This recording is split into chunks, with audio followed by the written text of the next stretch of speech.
Bonjour à toutes et à tous, bonne année, bienvenue pour ce premier webinaire de l'Europe des communes, un webinaire qui parlera de l'engagement local et des échanges de jeunes avec Erasmus+, un webinaire sur lequel on aura plusieurs invités. Je me permets juste de faire une toute petite présentation si vous ne nous connaissez pas, petite présentation pour présenter l'Europe des communes, le pôle territorial.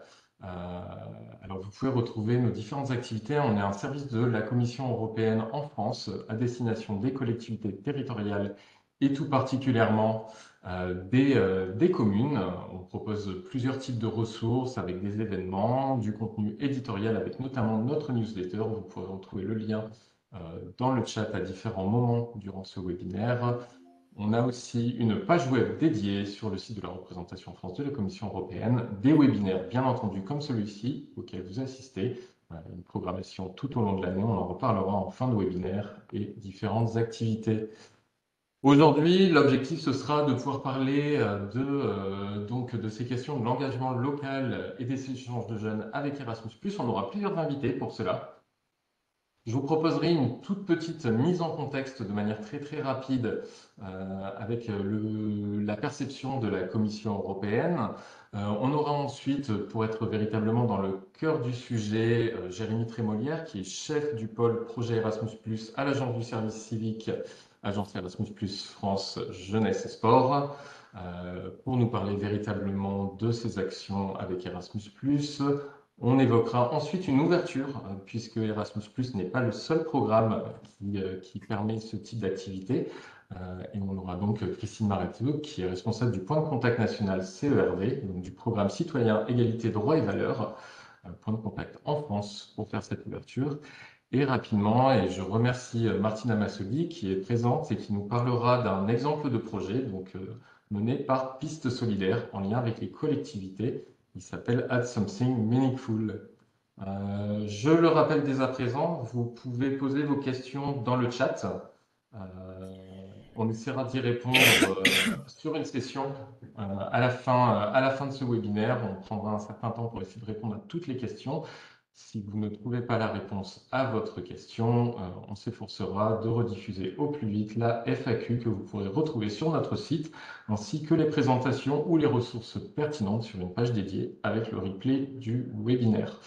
Merci à nos participants d'être présents. Je vous prends juste quelques minutes de plus pour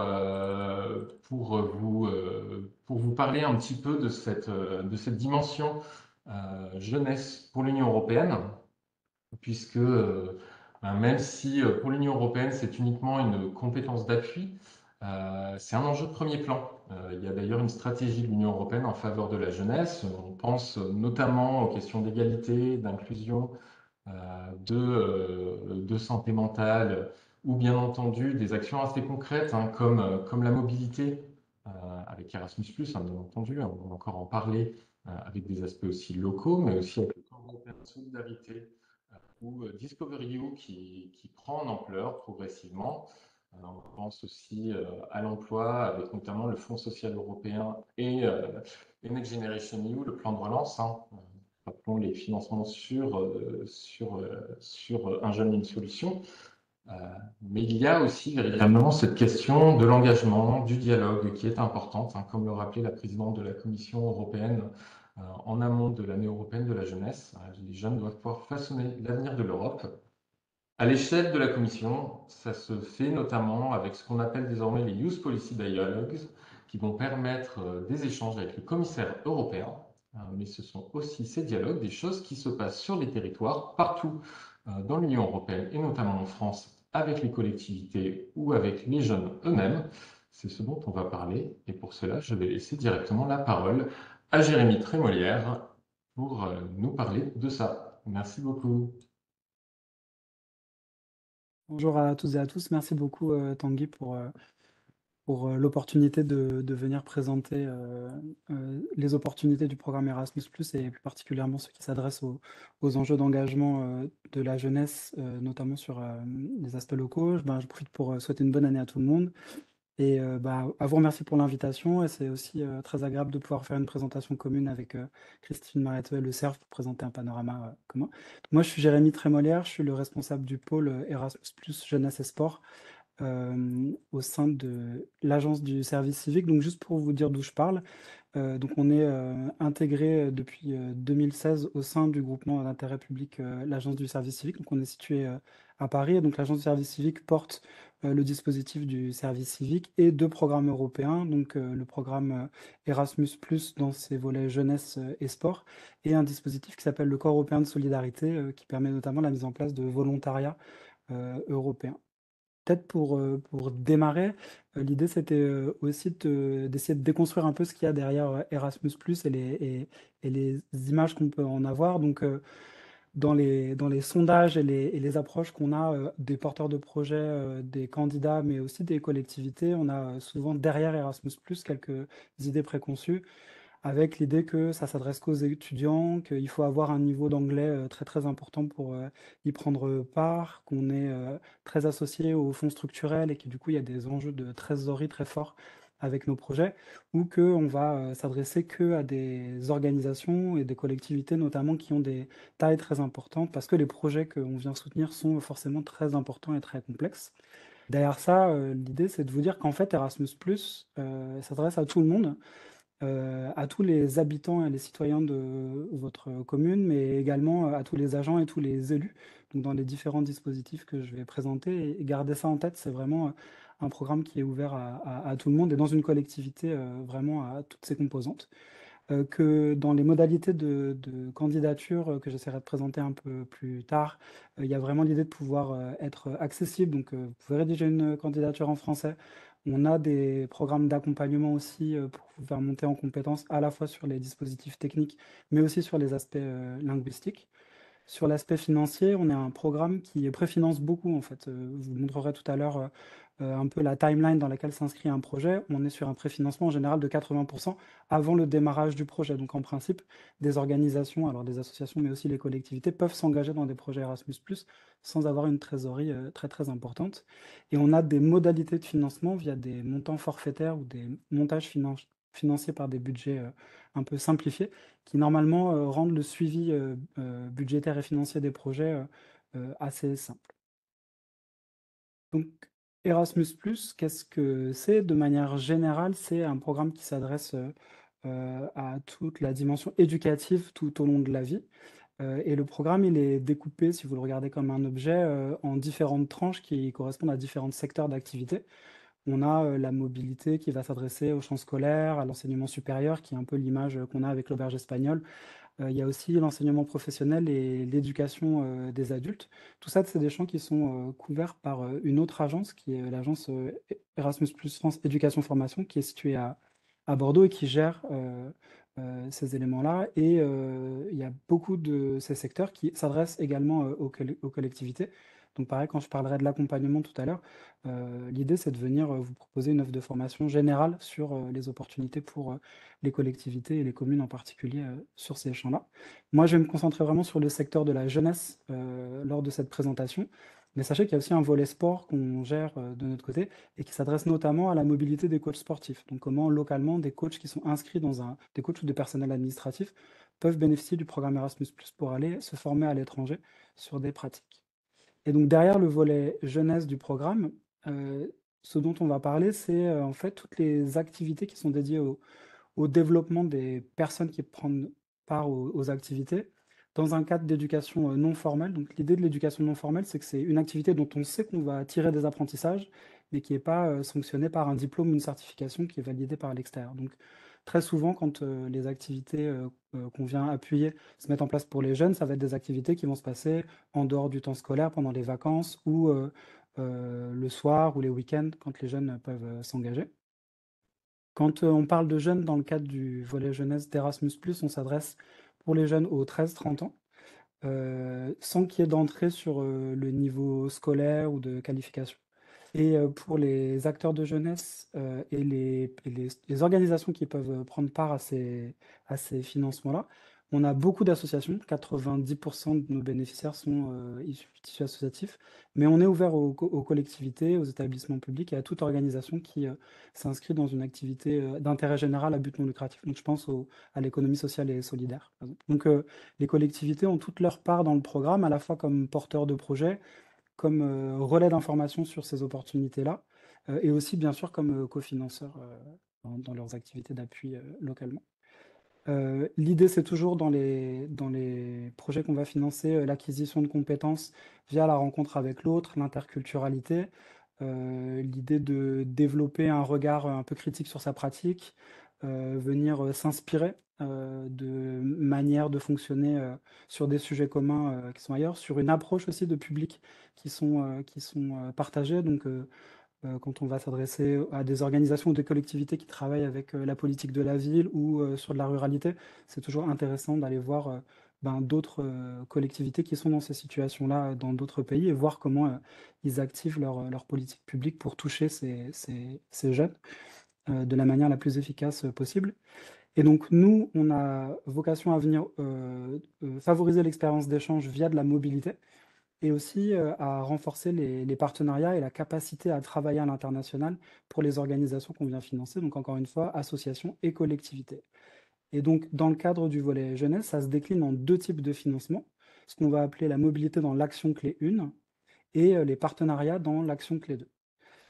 Dans la mobilité, dans l'action clé 1, l'activité un peu historique, ça va être les échanges de jeunes. Donc, c'est ces rencontres qui vont être organisées de groupes de jeunes venant de différents pays sur une durée assez courte, puisqu'on est entre 5 et 21 jours d'activité, avec l'idée qu'autour d'une thématique commune, ces jeunes se rencontrent, s'émancipent par le biais des activités de mobilité, apprennent à comprendre un peu la dimension interculturelle qui peut s'engager dans la jeunesse avec des situations de vie qui sont différentes d'un pays à l'autre, et travaillent sur un sujet commun, par exemple la transition écologique, et comment ce sujet est appréhendé partout.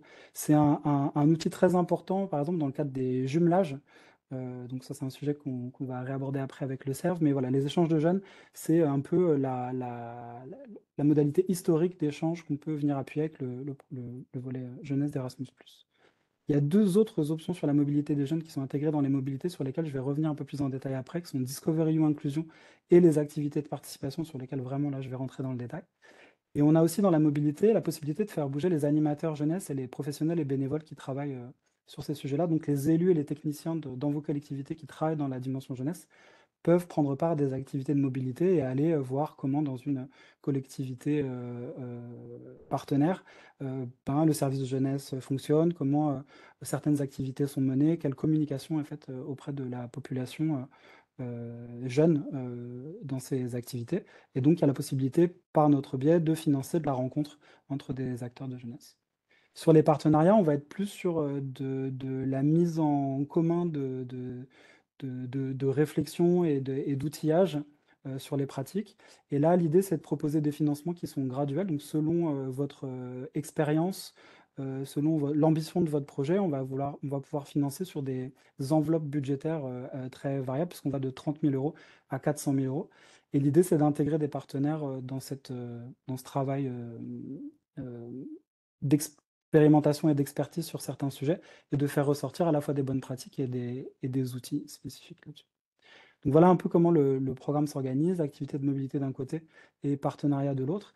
Et donc sur les activités de mobilité, ça me paraissait intéressant de faire un petit focus, comme l'a dit Tanguy, sur le volet Discovery You, qui est la possibilité pour des jeunes d'utiliser le pass Interrail pour voyager, avec cette spécificité que sur Discovery You, on a un call classique avec des jeunes qui ont 18 ans qui vont pouvoir candidater en ligne et bénéficier d'un pass Interrail pour voyager. On s'est rendu compte aussi que tous les jeunes ne prenaient pas cette opportunité-là, notamment parce qu'ils n'accédaient pas à l'information ou qu'ils ne se sentaient pas de partir seuls avec un pass Interrail en mobilité. Et donc depuis 2021, ou 2022 même, on a un format de projet donc, qu'on vient financer par le biais d'appels à projets sur lesquels je reviendrai après, pour permettre à des jeunes qui, à partir de cette année, peuvent avoir entre 18 et 21 ans, de venir bénéficier de la mobilité via le train, donc via Interrail, pour partir jusqu'à un mois, seul ou en groupe, jusqu'à 5 jeunes, accompagnés ou en autonomie, pour faire l'expérience de la mobilité en Europe et découvrir ce territoire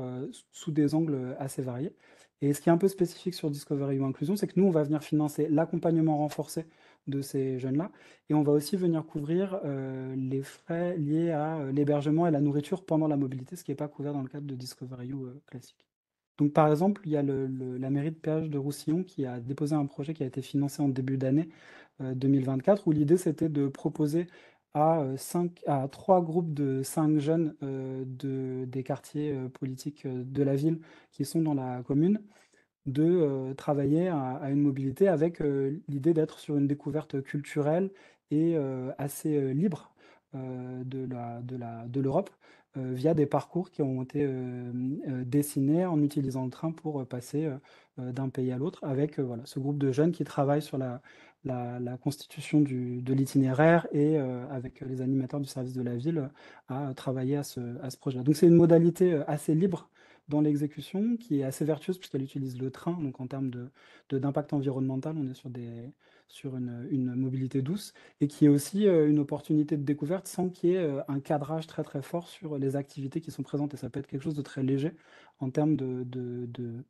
mise en œuvre d'activités, donc qui peut convenir à des jeunes qui pourraient être effrayés par des choses beaucoup plus cadrées.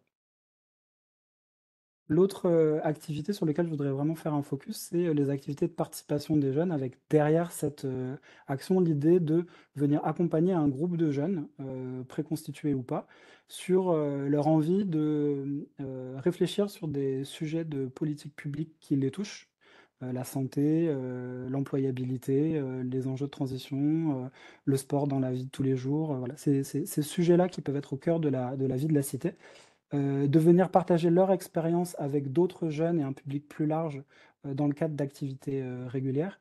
Et aussi de pouvoir valoriser le travail un peu au long cours qui a été effectué, soit en le confrontant avec des pratiques qui se font auprès de partenaires nationaux ou européens, mais aussi dans le cadre d'événements qui pourraient soit lancer l'activité, soit présenter les résultats du projet. Donc là aussi, il faut voir ce dispositif comme quelque chose de très hybrides, avec en gros 3 grosses briques.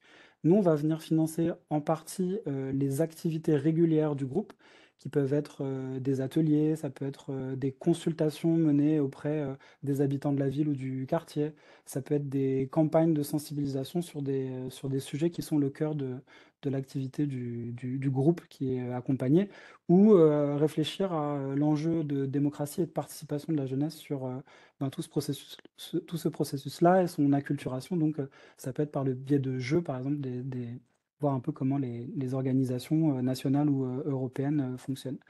L'idée derrière, c'est de vraiment faire entendre l'expression de la voix de la jeunesse sur des grands sujets de société, de revenir aussi sur les droits et le cadre dans lesquels cette jeunesse peut s'exprimer.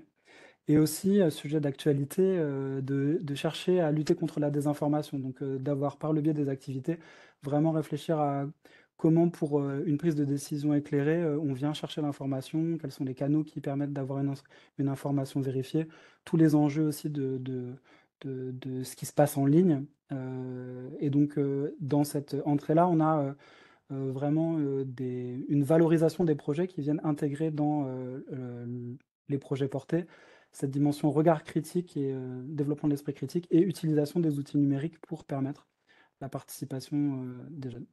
Je vais revenir sur la partie budgétaire, mais l'idée c'est que le budget il est vraiment flexible. On a des projets qui vont couvrir quelques milliers d'euros et on peut aller jusqu'à 60 000 euros. Et ce qui est important pour vous à retenir, c'est que c'est des financements qui peuvent être purement locaux en fait. Pas obligé d'engager une mobilité et on n'est pas obligé d'avoir des partenaires européens pour poser ce genre de projet-là. Donc c'est pour les collectivités aussi intéressant à imaginer comme étant un soutien à une activité purement locale engagée auprès de la jeunesse. Pour essayer d'incarner un peu mieux cette opportunité, j'ai pris 2 exemples. Un exemple de la mairie de Saint-Sébastien-sur-Loire qui est un projet assez emblématique de ce que peut être au niveau local un appui d'un projet de participation. C'est l'appui à un conseil consultatif de jeunes dont ils se sont dit ce serait intéressant de voir comment d'autres conseils consultatifs de jeunes fonctionnent et profiter de ces échanges-là pour faire une visite du Parlement européen à Strasbourg. Donc là, ils vont monter une activité pendant 8 mois avec une mobilisation des jeunes, donc de 13-15, sur le projet, réfléchir à ce que ça engage, comment eux fonctionnent, comment présenter auprès des autres jeunes qui vont rencontrer dans le cadre de ce projet-là le fonctionnement de leur propre conseil consultatif. Et après, nous, on va venir financer la mobilité donc, de ce voyage à Strasbourg pendant 5 jours pour 14 participants, avec l'idée de cette rencontre avec des conseils de jeunes de Strasbourg et de Lys et des échanges avec des élus, avec les institutions européennes, essayer de comprendre comment ce fonctionnement démocratique s'organise par ce biais. Et on a un autre projet qui est tout juste financé de la communauté de communes de Couëvron, qui me paraît être aussi une bonne illustration de ce que ça peut être dans un cadre plus complexe. Donc la communauté de communes est en train de réfléchir à son programme et à, de manière large, son plan d'action. Et ils veulent intégrer la réflexion autour de comment les jeunes, notamment dans ces territoires ruraux, se saisissent de ces enjeux-là. Et pour ce faire, en fait, ils ont l'idée d'apporter une dimension interculturelle et européenne parce que cette communauté de communes a une expérience importante de portage de projets européens. Donc, ils ont déjà des partenaires associés. Et l'idée, c'est qu'ils vont travailler avec des partenaires espagnols et finlandais pour venir questionner la jeunesse dans les territoires ruraux et quels sont les enjeux, quelles sont les bonnes pratiques à mettre en avant, quels sont les moyens d'engager cette jeunesse-là à la fois dans une réflexion locale, mais aussi dans une dimension européenne. Et donc, dans le projet, on va avoir une activité régulière du groupe qu'on va venir financer et qui est du coup financée sur les 18 mois du projet. Et on va avoir de la mobilité, donc il va y avoir un voyage qui va se passer en Espagne, un voyage qui va se passer en Finlande et un voyage qui va se passer en France, à chaque fois avec des partenaires des 3 pays impliqués. Et donc l'idée, ça va être dans ce voyage-là d'apprendre à mieux se connaître, mais aussi de réaliser des capsules vidéo d'interviews pour venir graver dans le marbre un peu cette parole de la jeunesse dans ces 3 territoires ruraux qui se ressemblent par certains aspects, qui sont différents par d'autres. Et on va clôturer le projet avec un événement de présentation des résultats du projet. Et là, on va intégrer localement d'autres jeunes qui n'auront pas participé au projet, d'autres parties prenantes de la collectivité pour faire remonter un peu les résultats de ce projet-là, des échanges, valoriser les productions vidéo qui ont été faites. Donc, on a bien là l'articulation entre la réflexion locale, l'échange au niveau européen et une redistribution sur le territoire de ces éléments-là. Donc voilà un peu sur les activités de participation, comment on peut avoir des projets portés par une collectivité avec un ancrage purement local et une dimension européenne qui peut être apportée dans le cadre d'un projet un peu plus ambitieux ou pour des organisations qui sont un peu plus expérimentées. Pour vous dire un peu dans quel schéma du coup on se pose quand on est sur un dépôt de projet auprès de nous, on a en gros des étapes préalables d'enregistrement de son organisation et dans votre cas de la collectivité avec un référencement sur une plateforme et un certain nombre de documents à déposer. Et après, on passe par un formulaire en ligne qui va décrire à la fois comment vous voulez mettre en place le projet, le type d'activité, comment vous les encadrez, le lien avec le partenaire européen, s'il y a un partenaire européen, ou la réflexion sur le montage du projet si on est sur un pur projet local sur des activités de participation. Il y a l'idée de co-construire le projet avec les partenaires et de bien avoir en tête un rétro-planning, puisque nous, on fonctionne avec des dates fixes d'appel à projet. Il y a 2 dates pour accéder au financement, une date en début d'année, donc février pour la mobilité et 5 mars pour les partenariats, et une date en octobre pour les mêmes mobilités et partenariats. Donc 2 opportunités dans l'année, avec dans l'idée que vous pouvez démarrer un projet 4 mois après la date de dépôt. Donc ça vous fait un démarrage plutôt au juin-juillet pour la première deadline et janvier de l'année d'après pour les projets qui sont déposés en octobre. Pour vous donner aussi un peu une idée de ce qui se passe quand vous avez soumis la candidature, donc la candidature est soumise avant la date d'appel à projet. Nous, on va réceptionner la candidature, on va l'instruire sur les aspects formels, budgétaires et qualitatifs. On va avoir du coup un classement des projets qui sont éligibles, donc des mieux notés aux moins bien notés, et puis on va dérouler la liste des projets. On va, une fois que le budget est épuisé, déterminer la liste des projets qui sont financés. À partir de là, on publie la liste des résultats et puis on se rapproche des lauréats pour procéder au conventionnement. Et dès que le conventionnement est fait, il y a cette avance ou préfinancement de 80% qui est organisé. Après, vous avez la réalisation de vos activités dans un délai qui, en général, peut aller jusqu'à 24 mois d'exécution. Donc, vous pouvez, dans un même projet, par exemple, organiser plusieurs échanges de jeunes sur cette durée de 24 mois. Et à la fin de la période d'éligibilité de la convention, vous avez 2 mois après pour rendre un rapport final qui est à la fois une restitution pédagogique et budgétaire de ce que vous avez réalisé. Et après, nous, si le projet s'est réalisé comme prévu et une exécution totale, eh ben, on va vous verser le solde restant, donc potentiellement les 20% restants au regard des 80% qu'on vous aura euh, fait verser. Pour vous accompagner dans ces dépôts et dans une meilleure appréhension des opportunités, on a une équipe qui est à votre service et qui travaille au quotidien avec des interlocuteurs dont j'expliquerai après la répartition. Mais on a aussi des temps qu'on vous propose avec un webinaire de primo-information qui s'appelle Erasmus Plus Express, qui est organisé tous les premiers jeudis du mois à 14 heures. Et l'idée, c'est de proposer en 30 minutes une présentation assez rapide de toutes les opportunités, à la fois sur le volet jeunesse et sur le volet sport. Après, à l'approche de chaque appel à projet, donc, on a une série de webinaires qui s'organisent par opportunité de financement. Donc, pour chaque sous-action, on a un cycle de deux ou trois webinaires pour accompagner à la compréhension de l'opportunité et après rentrer plus en détail dans les formulaires de candidature et répondre à vos questions jusqu'à l'échéance du dépôt.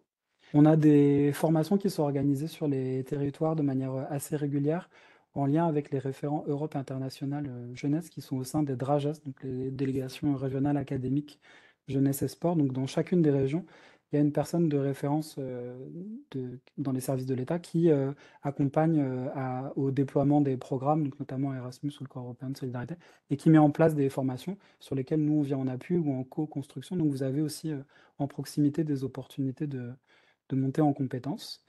Et pour les collectivités, on a une approche particulière qu'on essaie de renforcer par deux biais. On a co-construit une formation avec le CNFPT et l'agence éducation-formation qui s'occupe du champ plus formel du programme, avec l'idée de, sur 2 jours, proposer aux élus et aux techniciens des collectivités qui le souhaiteraient de monter en compétences sur toutes les opportunités offertes par les programmes, avec une entrée à la fois sur le fond et sur la forme pour être totalement équipé pour déposer un projet et le gérer après.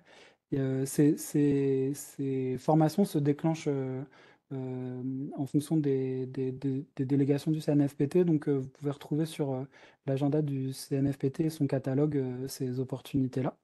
Et par rapport aux collectivités, on s'est aussi rendu compte avec les collègues de l'agence éducation-formation qu'on avait sûrement un travail de sensibilisation et de réflexion plus intense à opérer. Donc, on est sur le point de lancer un groupe de travail à la fin du mois de janvier euh, sur l'approche auprès des collectivités, en associant un grand nombre d'associations de collectivités pour couvrir à la fois les enjeux de la ruralité, des territoires ultramarins, des enjeux de priorité de politique de la ville, de travailler sur des collectivités de différentes tailles pour réfléchir à comment nous, on peut venir en tant qu'agence apporter l'information dans les bonnes oreilles pour faire en sorte que les opportunités qu'on propose soient perçues comme accessibles.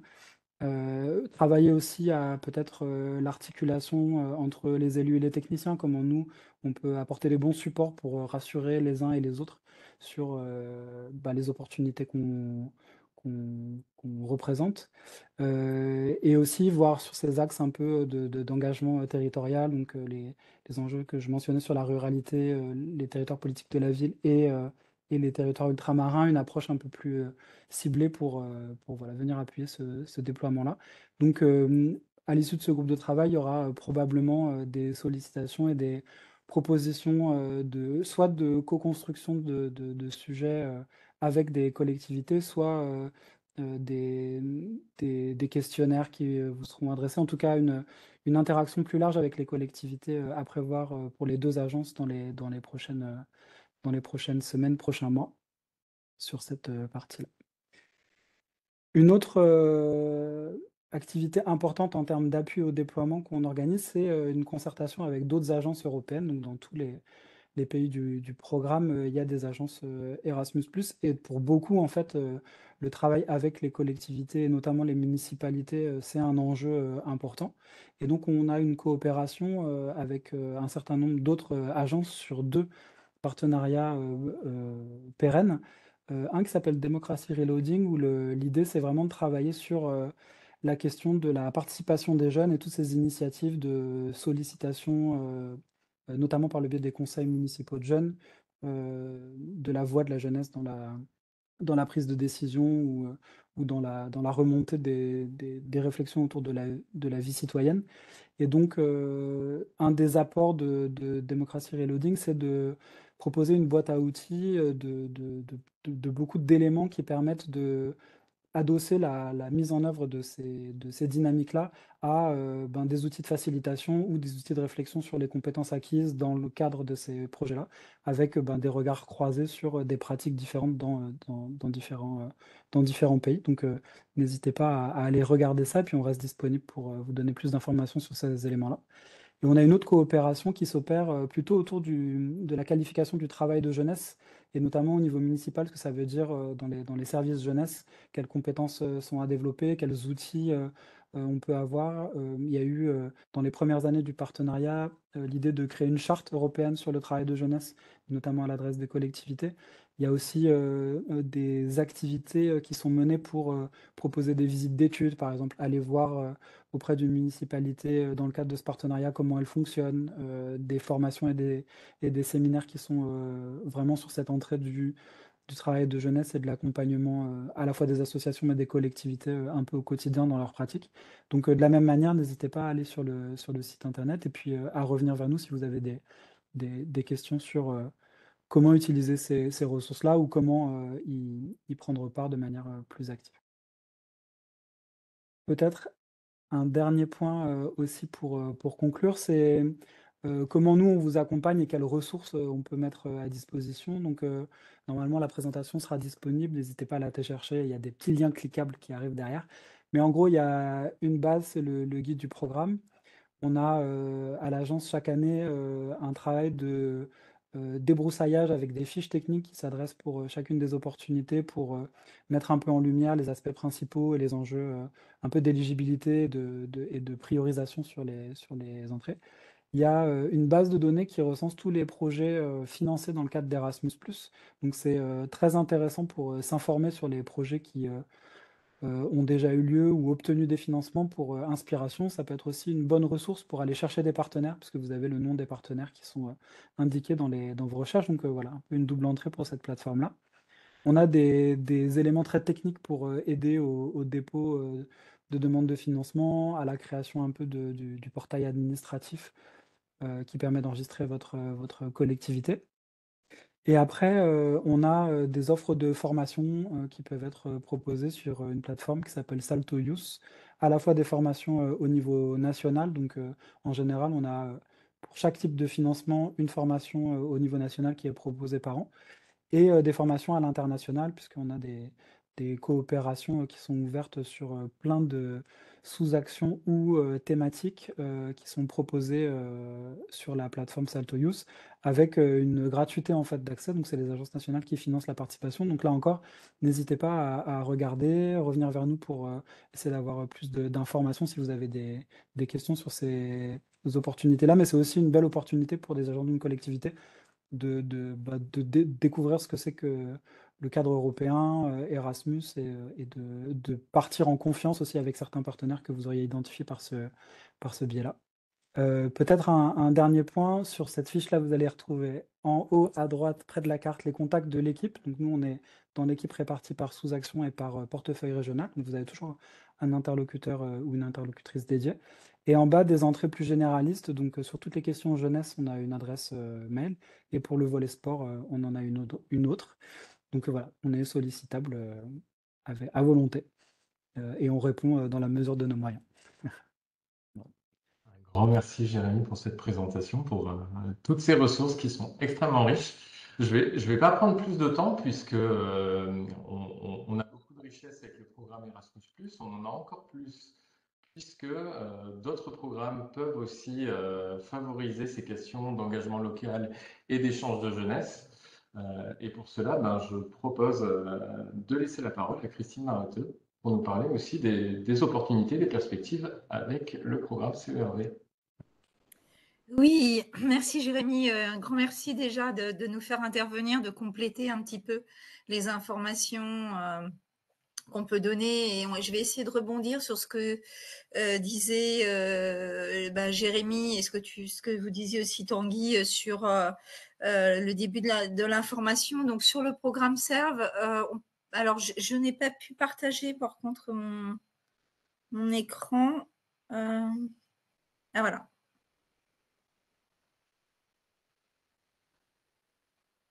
Je l'avais là. Je le partage si nécessaire. Oui, ben on va faire ça parce que là, ça bloque encore. Donc, Ben, ça devrait être tout bon normalement.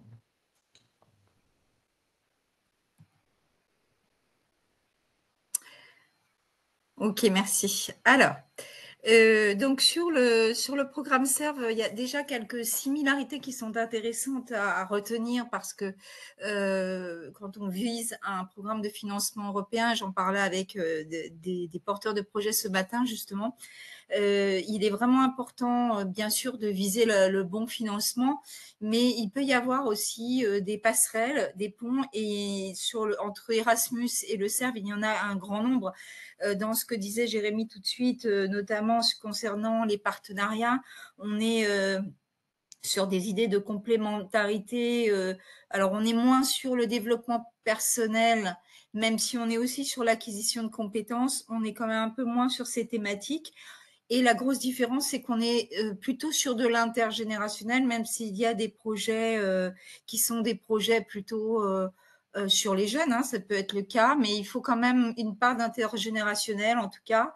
Et puis on le verra aussi sur les activités de participation des jeunes. C'est vrai qu'on a les mêmes enjeux sur tout ce qui concerne la lutte contre les désinformations, la ruralité aussi qui fait partie de nos nouvelles thématiques.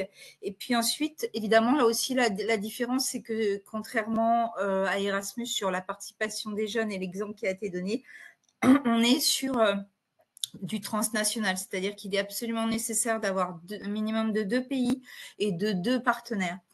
Voire plus, mais voilà. Donc ce matin notamment, j'étais en train de dire à un porteur de projet que peut-être sur une des parties, il était intéressant qu'il reste sur le CERV pour la partie intergénérationnelle, mais que peut-être il pouvait se diriger vers Erasmus pour toute la partie de participation des jeunes. Donc ces passerelles, elles sont tout à fait possibles à partir du moment où il n'y a pas de double financement. Vous n'imaginez pas un dispositif qui soit évidemment financé par les deux. On peut passer sur la slide. Je vais vous présenter un petit peu les 4 volets rapidement. Ce sont les 4 volets du CERV. Donc là, ce que je vous dis aujourd'hui, ça concerne exclusivement le volet 3, l'engagement et la participation des citoyens.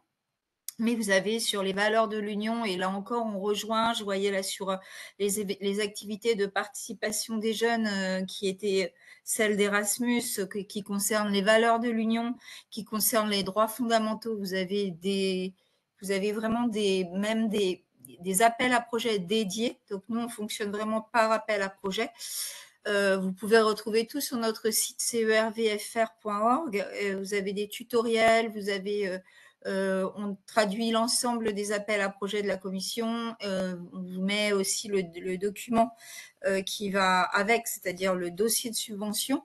On a aussi des dossiers avec Erasmus qui sont très similaires. Hein, donc, pour ceux d'entre vous qui ont l'habitude de répondre à l'un ou à l'autre, c'est très intéressant. Et notamment parce que, comme je le dis assez souvent aussi aux porteurs de projets, si vous remplissez un dossier, eh bien, évidemment, vous n'allez pas faire un copier-coller pour un autre programme, mais il y a des éléments que vous pouvez réutiliser parce qu'on a, au niveau des objectifs, par exemple, vous pouvez réutiliser au niveau de votre plan de communication. Enfin, il y a quand même beaucoup d'éléments que vous pouvez réutiliser et réadapter pour votre projet si vous déposez sur le CERV ou sur Erasmus en fonction de votre première priorité.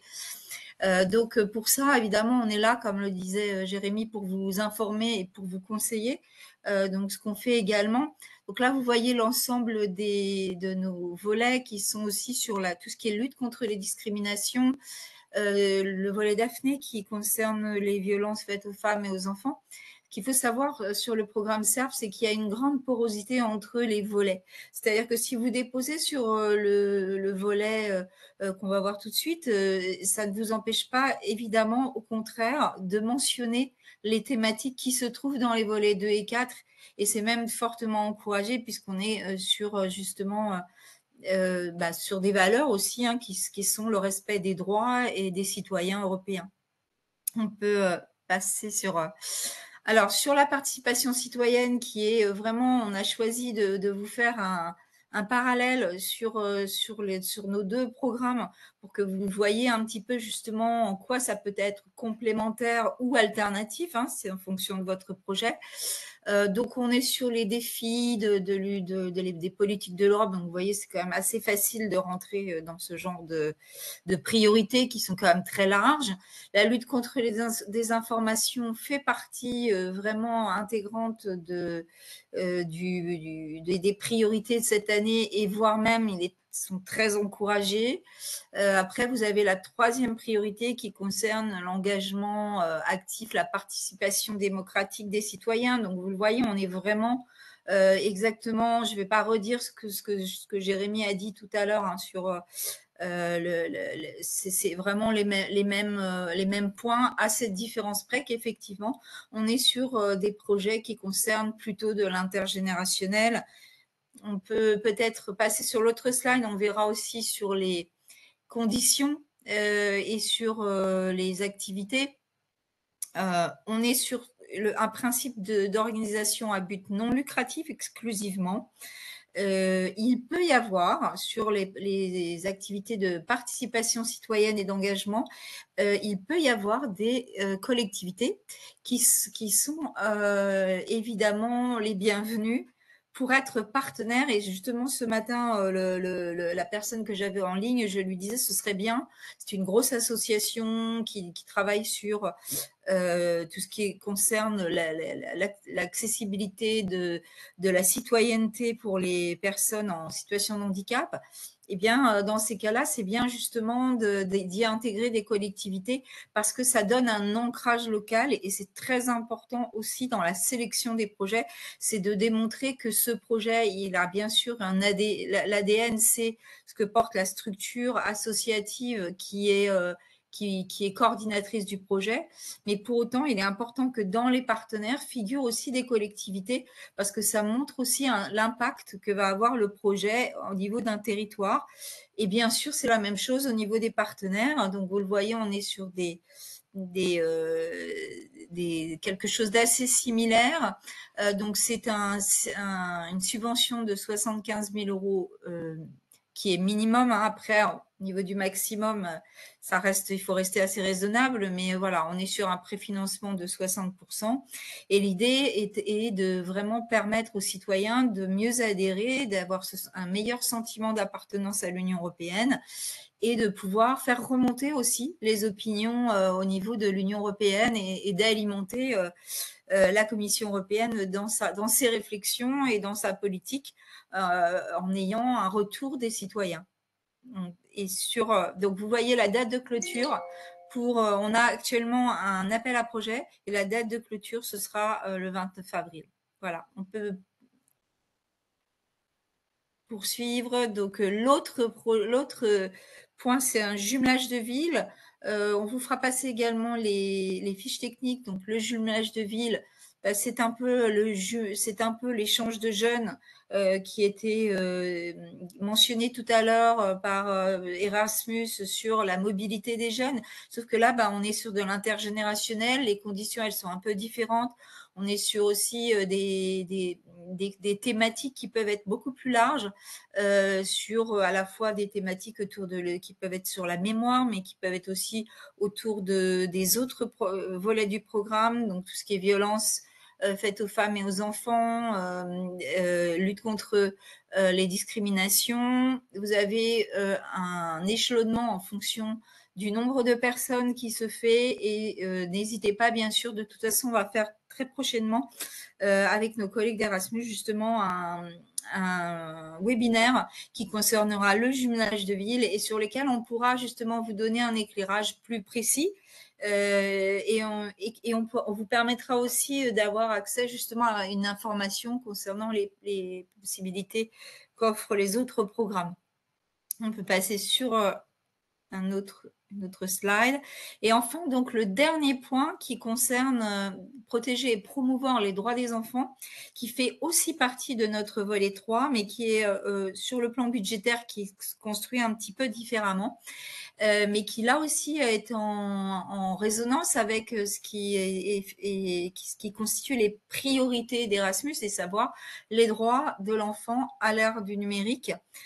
Donc, c'est montrer et comment, à travers un dispositif, on peut prendre en compte à la fois les opportunités qu'offre l'accès au numérique pour les plus jeunes, mais également quels sont les freins, quels sont les outils qu'on peut mettre en place pour éviter justement de la désinformation, pour leur permettre de garder un libre arbitre et de construire donc des outils qui leur sont dédiés et qui sont appropriés en fonction des tranches d'âge. Et bien entendu, là, on est encore une fois sur le CERV. Donc, l'idée, c'est que c'est les droits de l'enfant à l'ère du numérique, mais c'est aussi un peu sur de l'intergénérationnel, c'est-à-dire qu'on est aussi sur des activités de type colloque, atelier, conférence. Peut-être d'ailleurs sur l'exemple qu'on va avoir de Pistes Solidaires, qui a aussi des financements sur du CERV, elle pourra toucher un mot également, mais en tous les cas, c'est à peu près des activités similaires, si ce n'est qu'on est un peu moins sur la partie purement pédagogique. On est aussi beaucoup sur cette partie d'échange avec les citoyens, de pouvoir faire confronter les idées et de pouvoir faire remonter des éléments d'information. Donc, on est plus sur ces axes-là, mais c'est vrai qu'il y a des passerelles assez importantes, en tout cas, à imaginer. Et pour ça, bien sûr, on est là aussi pour vous accueillir. Voilà. Donc, on aura, là, je vous donne juste les dernières informations. Donc là, on est sur quelque chose d'un peu plus large, puisque c'est 200 000 € le droit des enfants. On a aussi un appel à projet que vous voyez qui sera clôturé le 29 avril 2025 et qui a pour objectif d'intervenir aussi au niveau des politiques globales pour promouvoir les droits des enfants. Donc là, bien entendu, les collectivités ont toute leur place. Et d'ailleurs, contre toute attente, sur le programme CERV, son nom citoyen et droit, égalité, droits et valeurs, pouvait laisser présupposer, parce que c'est aussi la place qui était laissée beaucoup aux structures de la société civile. Il faut savoir qu'il y a une majorité de collectivités qui émargent sur le CERV, plus que les associations. Donc, comme vous le voyez, on est vraiment sur une ouverture assez large. Voilà, j'espère que je n'ai pas trop dépassé sur le temps. Et voilà, je vous laisse poursuivre. On a dépassé un tout petit peu, mais c'est très riche et je pense que ça intéresse nos participants.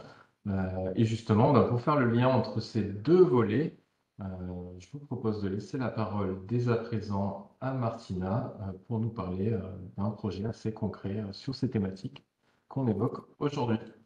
Oui, bonjour tout le monde. Merci beaucoup pour cette invitation, donc pour nous donner ce temps de parole. Donc, vraiment, moi, je suis Martina, responsable pour l'Europe directe pour Pays de la Douro au sein de l'association Pistes Solidaires. Donc, Pistes, c'est une association qui est basée à Pau. C'est une association d'éducation populaire qui développe en fait des projets européens qui sont liés à la mobilité des jeunes.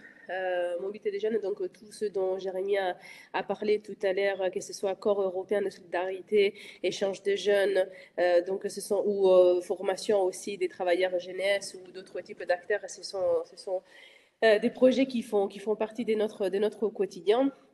Et on travaille aussi sur des projets Erasmus+, des partenariats stratégiques, donc l'action clé 2. Et donc dernièrement, on a développé aussi une expertise dans les projets SERV. Donc ce sont des projets en fait qui nous permettent, si vous voulez, de développer des outils, des méthodes, des innovations, de pouvoir expérimenter, justement, comme l'a été dit tout à l'heure, dans les domaines notamment de la jeunesse, de la citoyenneté active et de l'éducation.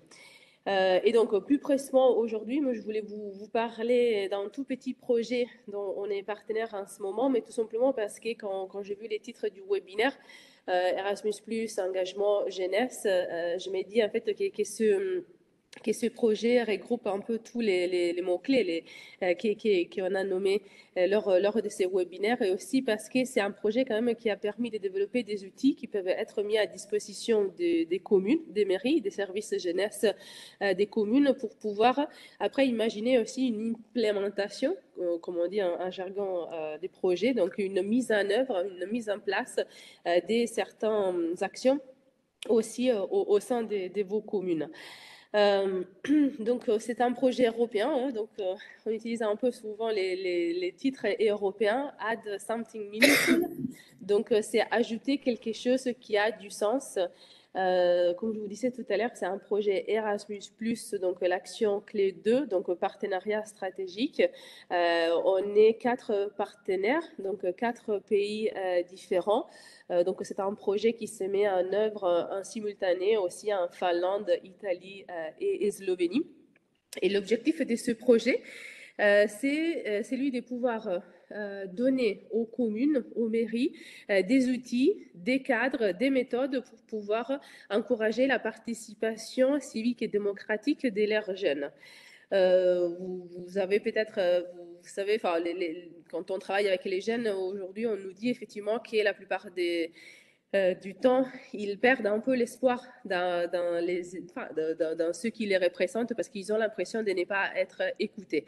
Donc, l'objectif du projet, c'est au contraire fournir un cadre, des outils pour que les jeunes puissent influencer, on va dire, la prise des décisions de la mairie dans un certain cadre, contexte, et pour qu'éventuellement leurs paroles puissent être écoutées. Donc, de manière à développer ainsi une citoyenneté qui est active auprès des jeunes, et donc la volonté, on l'espère, de pouvoir agir après pour sa propre commune et aussi à une échelle après régionale, nationale, etc. Donc c'est un projet qui permet d'encourager cette citoyenneté active avec une méthode particulière, une méthode de jeunesse qu'on appelle idéaton. L'idéaton, ça vient des idées. Ton marathon, donc c'est un peu un marathon d'idées, si vous voulez. En fait, on réunit des jeunes, un groupe de jeunes, pour une période précise et spécifique. Et ça démarre toujours d'une nécessité, on va dire, d'un besoin de la commune. Si je peux vous porter un exemple très concret, parce que c'est ce qui s'est fait dans les cadres de ce projet ici, dans les 64, avec une ville, la mairie de Mourenx.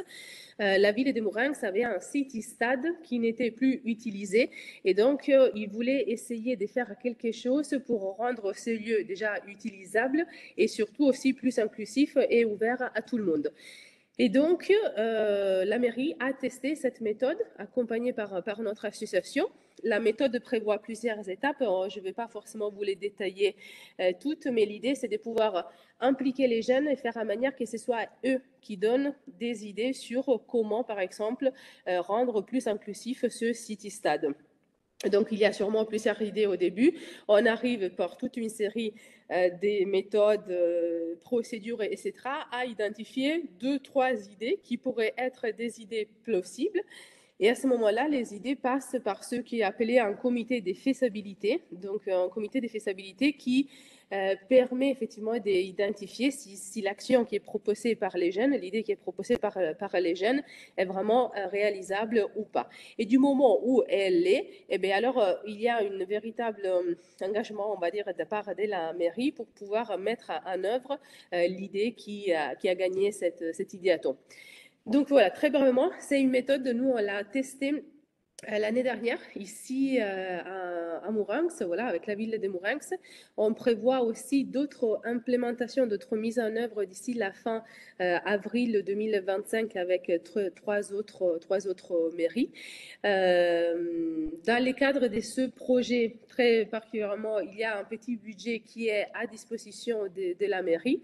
Mais sinon, hors cadre, on va dire projet et européen, la mairie peut quand même vouloir mettre en place cette méthode et donc essayer effectivement d'encourager cette participation de la part des jeunes.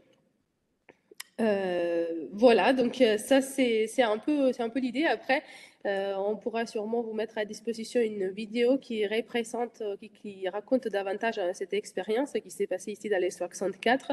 Et on pourra également aussi vous partager les guides de la méthode. Donc c'est un guide qui, pas après pas, permet de mettre en place cette méthode, donc permet de travailler avec les jeunes afin de pouvoir arriver à cette idée gagnante qui pourrait donc au final être mise en œuvre. Et donc si vous me permettez, je me disais que ce projet pouvait être intéressant pour ces webinaires parce que ça montre aussi encore une autre manière comment la commune, la mairie peut être en fait impliquée dans un projet européen.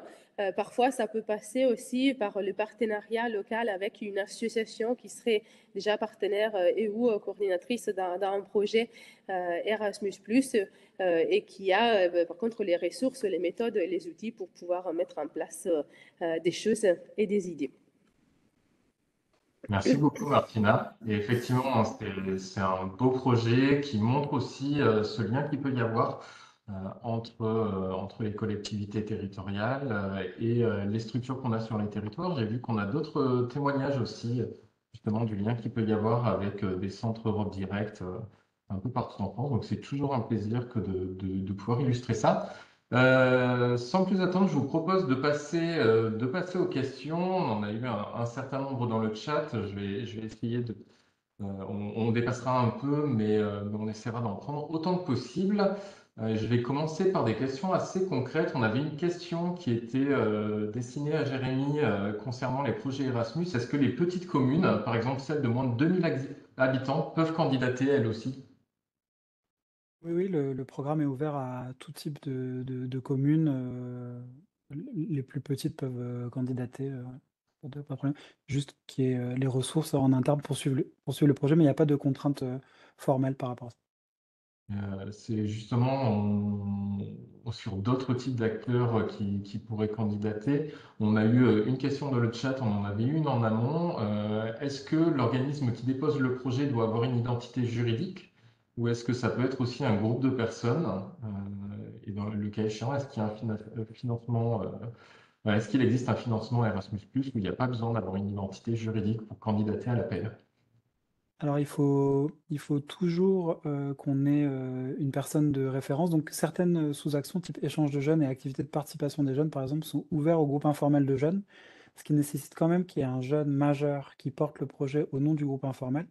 Ce qui est du coup techniquement possible, mais qui, dans la réalisation, sur des projets un peu ambitieux, fait porter quand même une lourde responsabilité sur le leader du groupe. Donc, c'est une possibilité pour des groupes qui sont très constitués et expérimentés, c'est pas du tout un problème.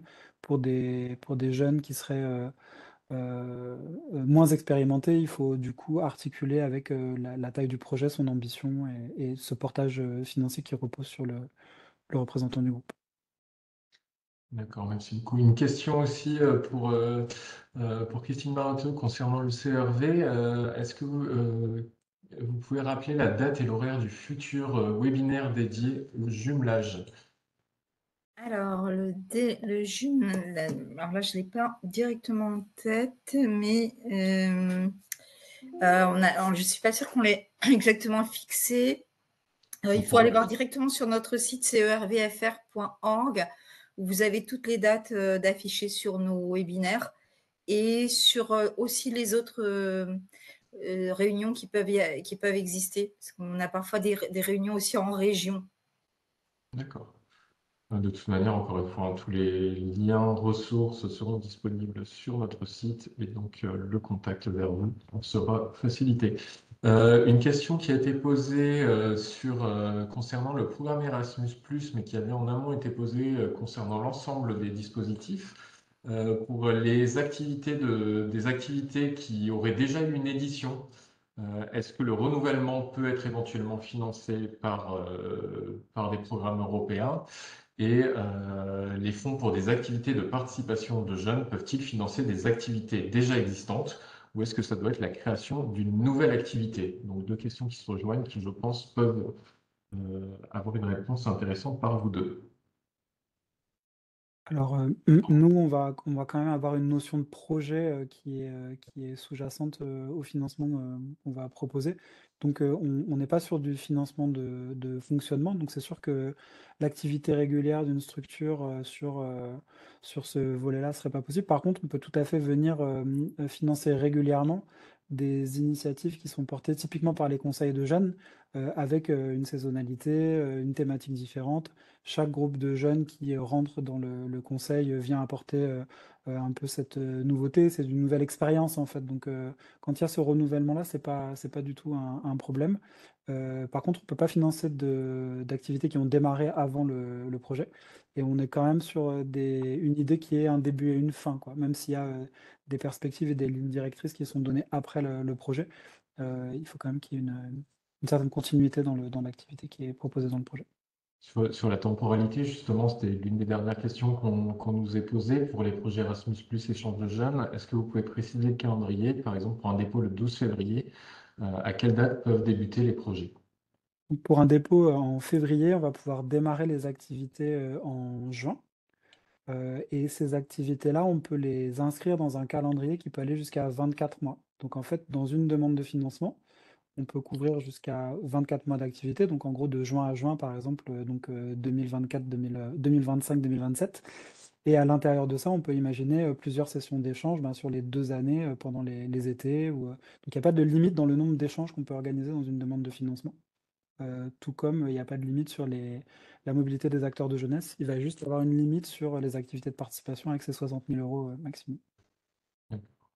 On nous a demandé quelle est la part du nombre de dossiers retenus parmi les candidatures. Donc, est-ce que c'est sélectif, que ce soit pour le programme Erasmus+, ou le programme CVRV? Alors, nous, on est sûrement moins sélectif que ce que va présenter après Christine. Déjà parce qu'on a des fonds décentralisés, donc la compétition se fait que entre Français.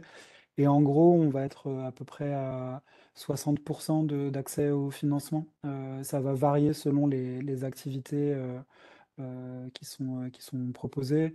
On a par exemple sur Discovery ou Inclusion une vraie marge, parce qu'on est dans la promotion et que cette année, on utilise moins de fonds que ce qui nous a été alloué. On est sur une compétition beaucoup plus importante sur les projets de partenariat, et notamment les gros projets de partenariat, où là, on va financer un projet sur 5 à peu près. Du coup, on en est un peu plus, effectivement, comme disait Jérémy, sur la dernière partie, puisque comme sur le partenariat, on sera plutôt, ça dépend des appels à projets. Il y en a qui sont très compétitifs, d'autres qui le sont beaucoup moins. Le jumelage de ville est celui qui l'est le moins. Celui qui l'est le plus, c'est par exemple les projets autour de Daphné, parce qu'on est plus on a énormément de candidatures et effectivement, nous, on est vraiment sur des candidatures sur toute l'Europe. Donc, en fait, ça monte assez vite. Et pour le coup, il faut avoir quand même des consortiums assez importants pour arriver à aboutir sur ce volet Daphné qu'on n'a pas vu.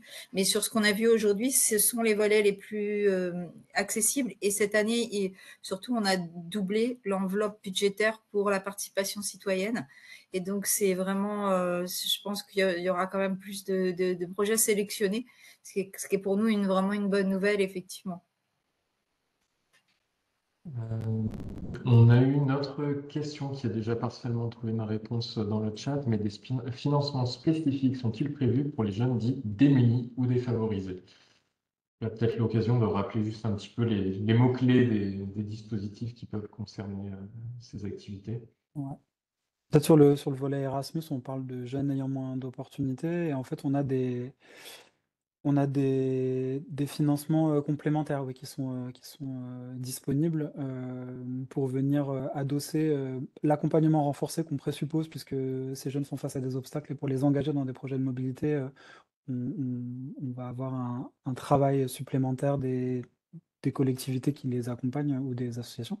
Et après, on peut avoir aussi une couverture sur des besoins qui sont plus individuels. Typiquement, un jeune porteur de handicap, on va pouvoir venir prendre à 100% les frais induits liés à sa participation. Donc, il y a voilà, un peu ces deux modalités dans le programme Erasmus qui permettent de venir couvrir la dimension inclusive du programme. Alors, on a eu une question aussi sur les aspects un petit peu techniques, méthodologiques au sein des projets. On a évoqué la durée. On nous demandait au niveau des mobilités de jeunes, combien d'activités est-il possible de faire? Par exemple, un groupe qui viendrait sur le territoire du porteur et la réciproque, ou est-ce qu'on a le droit qu'à une activité sur la période dans un seul pays? Je sais Non, pas. peut-être donc ce que je mentionnais sur la couverture de la convention financière, elle peut aller jusqu'à 24 mois. À l'intérieur de ça, sur les échanges, par exemple, on peut organiser autant d'activités qu'on veut. Et un projet avec un échange avec un partenaire espagnol, un partenaire irlandais, un partenaire allemand, on peut, dans le projet déposé chez nous, financer la mobilité de tout le monde en France, puis en Irlande, puis en Allemagne, puis en Espagne. Donc ça peut être des gros projets, mais ça permet de centraliser la demande et d'en faire une certaine continuité de portage. Il faut juste, du coup, si on a des projets de cette dimension-là, que la structure ait la capacité de coordonner le projet, donc des liens avec ces partenaires-là et le portage financier de la subvention, mais c'est tout à fait possible. Alors, je vais prendre encore deux petites questions avant de clôturer la session. On avait une question concernant les projets sur l'éducation des adultes. Est-ce qu'il est possible de les lier avec la jeunesse? Peut-on lier un projet Erasmus+ sur l'éducation des adultes et la jeunesse? Alors, on ne peut pas le lier dans la demande de financement, c'est-à-dire que dans les demandes de subvention, elle va être forcément orientée d'un côté ou de l'autre. On peut, par exemple, dans les partenariats, avoir des projets qui sont très mixtes et donc avoir une vraie dimension adulte et une entrée jeunesse. Et après, on travaille beaucoup avec les collègues de l'agence éducation formation, justement, sur ces passerelles, puisqu'on a beaucoup d'acteurs communs, tout le champ des acteurs de l'inclusion, tout le champ de l'économie sociale et solidaire sont des porteurs de projets dans les deux volets. Donc, il y a vraiment des opportunités qui peuvent être proposées, avec aussi à garder en tête que ce soit sur jeunesse ou sur adulte, quand on parle de mobilité, on est sur des disponibilités financières qui sont importantes. Il y a pas de saturation encore pour ces deux secteurs-là du programme Erasmus. Et on va à un programme qui va être de mieux en mieux doté budgétairement. Donc, il y a vraiment un champ à investir pour les organisations ou les collectivités qui voudraient bénéficier de ces opportunités-là parce il y a de la disponibilité, de la marge et de l'accompagnement de la part des agences sur le sujet. Merci. Et une dernière question, après avoir rappelé bien entendu que vous pourrez retrouver un petit peu toutes les ressources qu'on a évoquées, qu'on a présentées sur notre page d'ici quelques jours sur notre site web. On vous proposera de répondre aussi, on répondra aussi autant que possible à toutes les questions qui ont été posées dans le chat et qui n'auront pas trouvé réponse aujourd'hui. Vous aurez aussi les liens vers nos partenaires pour aller voir aussi les différentes dates des appels à projets et avoir plus d'informations sur chacun d'entre eux. Mais une dernière question avant de clôturer, puisqu'elle peut s'adresser un petit peu à tous les trois. Est-ce qu'il vous est possible d'aider à trouver des partenaires européens pour des projets? Et sinon, y a-t-il des pistes? Alors, pour nous, pour notre part, on a plusieurs possibilités, même si j'ai toujours tendance à encourager quand même de vous adresser à votre réseau de proximité pour trouver des partenaires parce que je pense que c'est toujours quelque chose où on peut être plus confiant. Sinon, vous avez la possibilité soit de nous envoyer un mail et nous, on peut le transmettre, mais on a aussi sur notre plateforme de contact avec les autres points de contact nationaux des différents pays. On a une plateforme sur laquelle on met votre petite annonce, entre guillemets, et vous pouvez avoir des retours.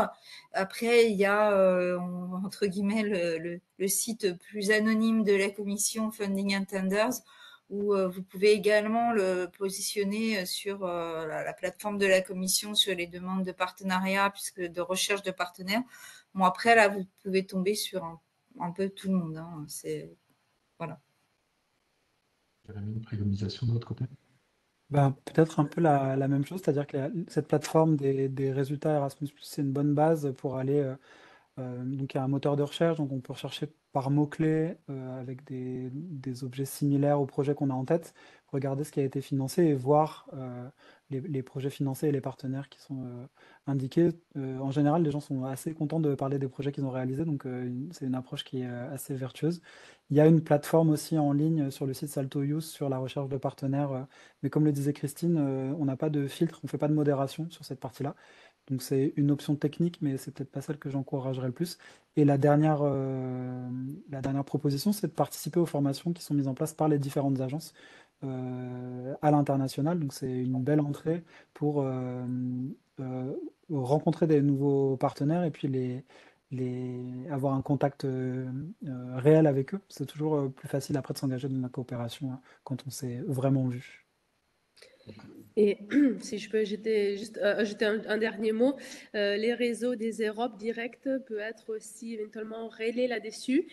Donc Europe Direct, je vous disais, c'est un label qui est octroyé par la Commission européenne. Nous, on l'est ici dans les pays de l'Adour, mais en fait, il y a d'autres 48 centres aussi en France qui sont relais. Et pareil, comme ces centres existent en France, ben, ils existent aussi dans tout autre pays de l'Union européenne. Donc, votre Europe Direct les plus proches peut être amené à être, enfin, peut être en contact en fait avec d'autres Europe Direct dans d'autres pays. Et donc, ces Europe Direct, en général, ce sont des associations, des collectivités, des universités, des maisons de l'Europe qui peuvent être au contact avec vraiment au local, avec les associations, les acteurs au local. Et donc, ça peut être un bon relais aussi, une bonne manière pour chercher du partenaire. Un grand merci à tous les trois et pour ce mot de la fin. N'hésitez pas à nous retrouver donc sur nos différents sites. Les différentes ressources seront bientôt à disposition. Nous, le prochain rendez-vous, c'est le 6 février. On parlera de la qualité de l'air pour notre prochain webinaire. Et merci encore à nos intervenants. À très bientôt. Bonne journée. Au revoir. Merci. Merci. Merci beaucoup. Bonne journée. Au revoir.